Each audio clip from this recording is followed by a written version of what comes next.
किसान ने क्यों कहा कि आज मैं दुनिया का सबसे सुखी आदमी हूँ? बापू की याद या कर्ज की चिंता? बापू को याद करते तो कर्ज में ना फंसते। बापू बड़े सुखी इंसान थे। गरीबी में दिन काटे पर किसी के सामने हाथ नहीं फैलाया। कर्ज की गुलामी में वो कभी नहीं फंसे। हीरा, क्या नाम रखा था माँ बाप ने? हमारे घर हीरा आ गया। हाँ, मैं हीरा ही तो हूँ, नाम का हीरा। सरकारी कागजों में मेरा नाम है हीरा सिंह पुत्र श्री भलेराम। कितना कर्ज है बापू भलेराम तेरे इस हीरा पर, जानता है? मेरी 3 पीढ़ियां भी नहीं उतार पाएंगी। तू तो चला गया और तेरा ये हीरा कर्ज की चक्की में पिस रहा है। बापू। हीरा की अचानक बेहोशी टूटती है। उसकी पत्नी दौड़ कर आती है। क्या हुआ? पत्नी ने पूछा। कुछ नहीं। हीरा आंसू पोंछता बोला। थोड़ा पानी लाना धर्मा। क्या हुआ बताओगे भी? देखा है क्या हालत हो गई आपकी। 40 के भी नहीं हुए, बढ़ऊ लगने लगे हो। पत्नी धर्मा गुस्से और प्यार की मिश्रित भाषा में बोली। बापू की याद आ रही थी। बापू की याद या कर्ज की चिंता? बापू को याद करते तो कर्ज में ना फंसते। बापू बड़े सुखी इंसान थे। गरीबी में दिन काटे पर किसी के सामने हाथ नहीं फैलाया। कर्ज की गुलामी में वो कभी नहीं फंसे। हीरा की आंखें फिर भर आईं। कर्ज की गुलामी सबसे बड़ी। दरअसल उसको अपने साथी राजपाल की याद आ रही थी, जिसने पिछले सप्ताह ही आत्महत्या कर ली थी। कम से कम रुकमा और सबरी का तो ध्यान रखो। एक 12 की हो गई, दूसरी पूरे 10 की। बेटियों को जवान होते देर नहीं लगती, उनका ब्याह करने को है। एक फूटी कौड़ी भी है तुम्हारे पास और कभी होगी भी नहीं। 2 पैसे कमाई करते हो, 10 पैसे बैंक वालों का ब्याज हो जाता है। इन्हें तो सरकार भी नहीं रोकती। रोज़ घर पर आ खड़े हो जाते हैं, धमकियां देते हैं। कहाँ से लाएं इतना पैसा? धर्मा बड़बड़ाए जा रही थी और हीरा अनसुने उसको सुन रहा था। पानी पीकर हीरा को झपकी लग गई और उसका अवचेतन मन राजपाल की यादों में खो गया। राजपाल के घर बैंक के कर्मचारी पुलिस लेकर आए थे। आते ही हथकड़ी पहना दी थी। उसकी पत्नी बीच में आई तो एक पुलिस वाले ने लात मारकर उसे गिरा दिया। ये देख राजपाल की माँ सदमे में चल बसी। समाज में किसी को भी अपमानित करने का अधिकार पुलिस को ही तो मिला है। आदमी और पुलिस वाले में यही तो अंतर है। पुलिस वाले इंसान होते तो इंसान का सम्मान भी करना जानते, इंसान की भावना भी समझते। वर्दी पहनते ही आदमी की प्रजाति से बाहर हो जाते हैं और फिर एक स्त्री को सबके सामने लात मारने में उन्हें कैसी लज्जा।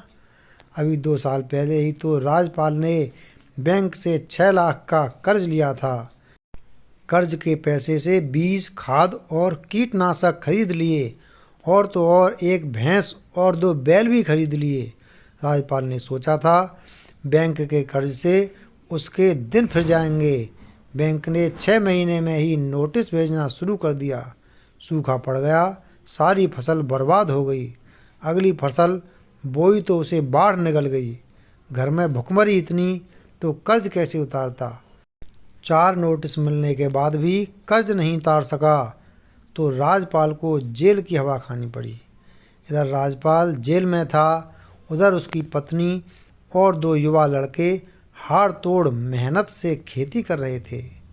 इस बार मौसम ने साथ दिया, फसल अच्छी हुई और कम से कम इतनी आमदनी हो गई कि उसकी पत्नी एक वकील से मिलकर उसकी जमानत करवा सकी।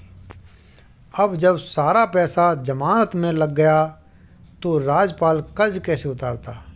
6 महीने हुए नहीं कि राजपाल के घर फिर बैंक का नोटिस आ गया, जिसमें लिखा था अगर अब ब्याज चुकता नहीं किया तो 15 दिन में कानूनी कार्रवाई होगी।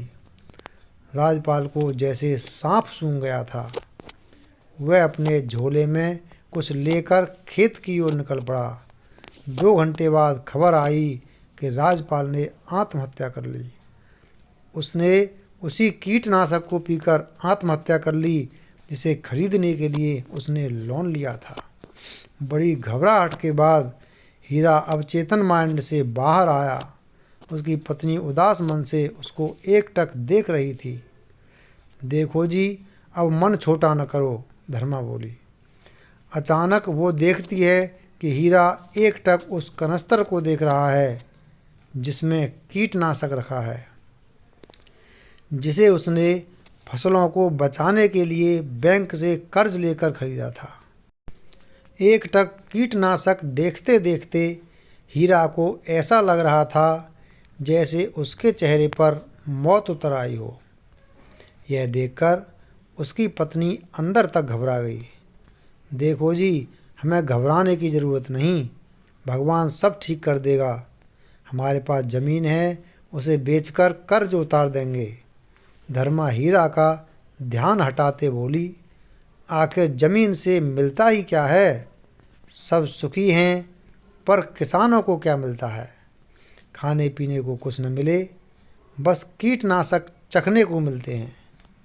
नीलकंठ हो गए हैं जी हम किसान, भगवान शिव की तरह बस दुनिया के पापों का जहर पिए जा रहे हैं। मैं तो कहती हूँ कि खेती छोड़ो, और धर्मा कहती कहती कहीं खो गई। बहुत देर तक पता नहीं क्या क्या बोलती चली गई। तब अचानक सबरी ने उसका ध्यान हटाया। माँ, किससे बात कर रही हो? बापू तो कहीं चले गए। संघर्षों के थपेड़ों से मुरझाए से धर्मा के मुखमंडल पर जैसे मौत रेंग गई। वह चिल्लाते हुए दौड़ी। उसके पीछे उसकी दोनों बच्चियां। धीरे धीरे गांव इकट्ठा हो गया। सब इसी आशंका से ग्रस्त थे कि कहीं हीरा ने आत्महत्या तो नहीं कर ली। कुछ घंटे बाद पता चला कि हीरा बैंक में बैठा पैसे गिन रहा है। उसकी पत्नी और बच्चे वहां पहुंचे तो हीरा उनसे लिपट गया और बोला, अब हमारे दुखों का अंत हो गया है। मैंने खेती से छुटकारा पा लिया है। मैंने सारी ज़मीन बैंक के नाम कराकर कर्ज और कर्ज का ब्याज उतार दिया है। अब हम शहर जाकर और मजदूरी कर पेट भरेंगे। कम से कम वहाँ कर्ज से तो मुक्त रहेंगे। वह अपने परिवार के साथ बैंक से बाहर निकलता है तो सामने से आते अपने गांव वालों को वहाँ पाता है, जो किसी अनहोनी की आशंका से उसे ढूंढते फिर रहे थे। अब हीरा के चेहरे पर जिंदगी खिल रही थी। गांव वाले हतप्रभ थे। कर्ज में डूबा आदमी इतना खुश। मैं आज बहुत खुश हूँ। हीरा अपने परिवार की ओर देखकर मुस्कुराता हुआ शेर की तरह दहाड़ता हुआ बोला। यक्ष ने युधिष्ठिर से पूछा, दुनिया में आज कौन व्यक्ति सबसे सुखी है? युधिष्ठिर ने उत्तर दिया, जो कर्जदार न हो। तो जानते हो गांव वालों, आज मैं दुनिया का सबसे सुखी आदमी हूँ। हाँ, मैं कर्ज मुक्त हो गया हूँ।